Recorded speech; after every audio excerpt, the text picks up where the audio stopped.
secara formal sebagai ketua, dan izinkan untuk kali pertama juga dalam forum yang terhormat ini saya tak membacakan teks sambutan.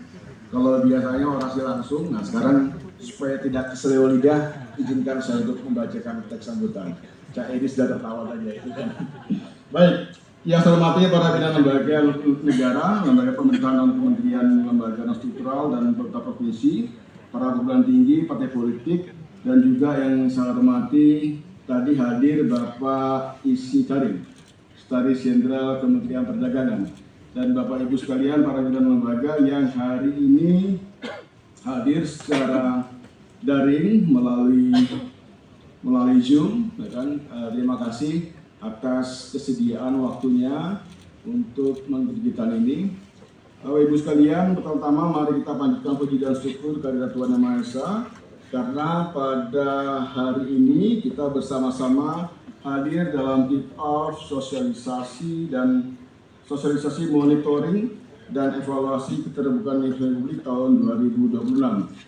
Bapak Ibu sekalian, sebagaimana tadi disampaikan oleh Pak Sekretaris dan juga sebagaimana halnya sudah menjadi tradisi kita berulang-ulang, bahwa kegiatan hari ini bukan sekedar sebuah seremonial, bukan sekedar untuk menjalankan Undang-Undang 14 2008, tapi kalau mau kita tarik lebih jauh adalah pendiri bangsa kita, Presiden pertama kita, Insinyur Soekarno, yang pernah mengatakan bahwa kita rancangkan Undang-Undang Dasar dengan kedaulatan rakyat, bukan kedaulatan individu.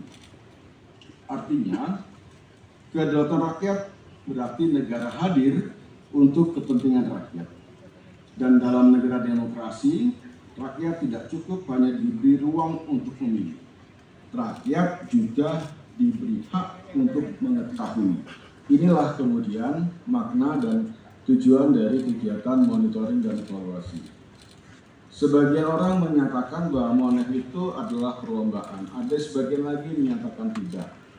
Ya, terlepas dari apapun perdebatan tersebut, yang jelas Bapak Ibu, badan publik itu telah menunjukkan komitmennya untuk terbuka, untuk informatif, dan ini menjadi bagian dari bagaimana kita bersama-sama mewujudkan negara yang berdaulat, negara di mana rakyat memiliki hak untuk mengetahui. Karena itu, prinsip keterbukaan adalah salah satu cara kita untuk menghadirkan prinsip keterbukaan rakyat dalam penyelenggaraan negara. Bapak Ibu sekalian, keterbukaan informasi sesungguhnya bukan hanya persoalan administratif.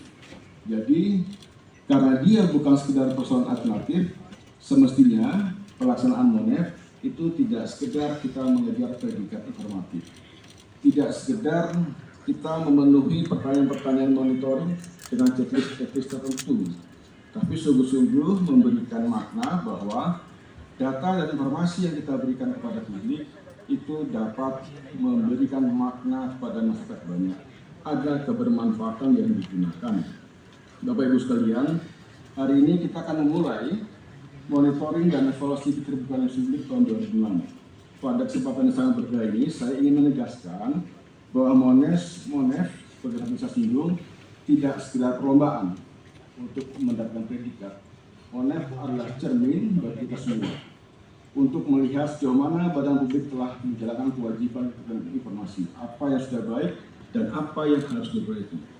Oleh sebab itu, Bapak Ibu sekalian, para pimpinan lembaga, Komisi Informasi sangat concern terhadap beberapa kategori badan publik yang sampai dengan hari ini sudah Monef yang ke-13 atau ke-14, masih ada banyak badan publik baik di tingkat kementerian, lembaga non-struktural, BUMN, yang kategorinya tidak cukup informatif atau tidak informatif.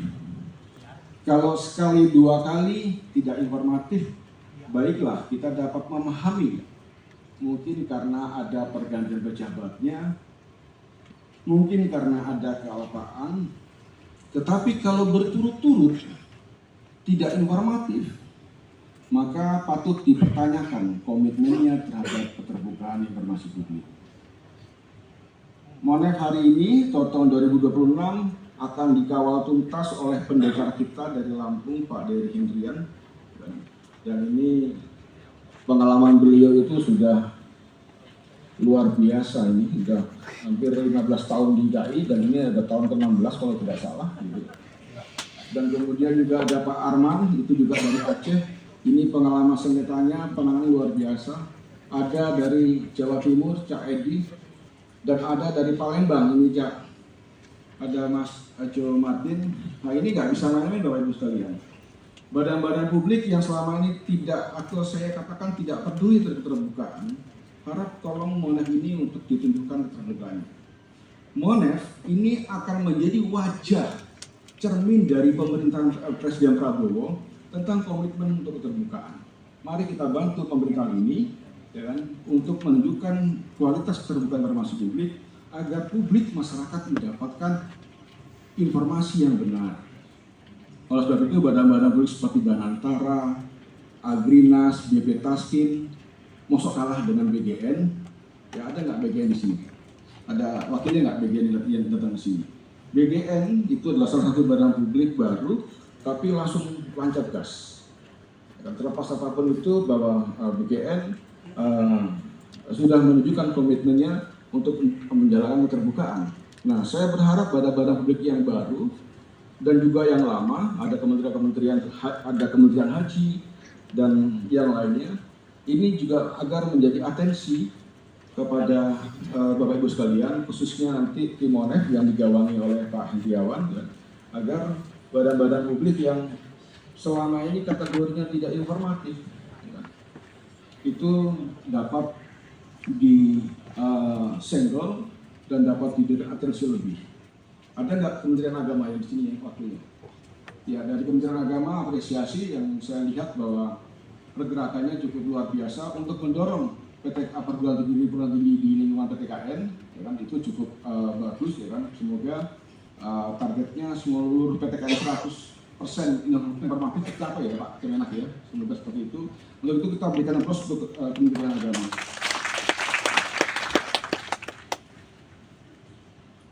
Kalau yang sudah informatif, ya silakan dipertahankan, ditingkatkan kualitasnya. Jangan lagi nanti mengisi SAQ, dokumennya diupload tapi ditutupin semua, ya itu sama juga bohong, gitu kan. Itu nanti biar dikontrol sama teman-teman para verifikator. Bapak Ibu sekalian, kami berharap seluruh badan publik mengikuti proses Monef ini dengan sungguh-sungguh, objektif, transparan, dan dapat dipertanggungjawabkan. Sebagaimana tujuan kegiatan ini, kita akan nanti akan ada sosialisasi tahapan, jadwal pedoman Monef, serta self-assessment questionnaire sebagai instrumen penilaian yang harus diisi oleh badan publik. Jadi Bapak Ibu sekalian, nanti silakan digunakan waktu sebaik mungkin, semaksimal mungkin, untuk mengikuti dan mempedomani pedoman yang dibuat. Jangan sampai nanti sudah submit, sudah close, Bapak Ibu ribut. Minta ini salah lah, atau minta diperbaiki lah. Kalau sudah submit, sudah close, sudah lagi tidak ada perbaikan-perbaikan, maka nanti gunakanlah waktu semaksimal mungkin untuk bertanya, minta penjelasan. Nah, lebih baik bertanya daripada Bapak Ibu nanti salah jalan akibatnya kemudian predikatnya kurang atau nilainya menjadi turun. Bapak Ibu sekalian, saya juga ingin mengingatkan satu hal, jangan mengabaikan keterbukaan jangan membangun keterbukaan hanya untuk mendapatkan nilai, tapi bangunlah keterbukaan karena masyarakat memiliki hak untuk tahu. Bangunlah keterbukaan karena setiap badan publik memiliki tanggung jawab untuk memberikan pelayanan informasi yang baik. Dan bangunlah keterbukaan karena kepercayaan publik harus dirawat melalui transparansi dan akuntabilitas. Bapak Ibu sekalian, di era kita sekarang ini, tantangan keterbukaan informasi semakin besar. Masyarakat membutuhkan informasi yang cepat, akurat, dan mudah diakses. Karena itu, keterbukaan tidak boleh berhenti pada tersedianya dokumen atau informasi di sebuah kanal. Pertanyaannya adalah, apakah masyarakat sudah benar dapat menemukan, memahami, dan memanfaatkan informasi tersebut? Ini adalah yang harus menjadi kajian kita bersama.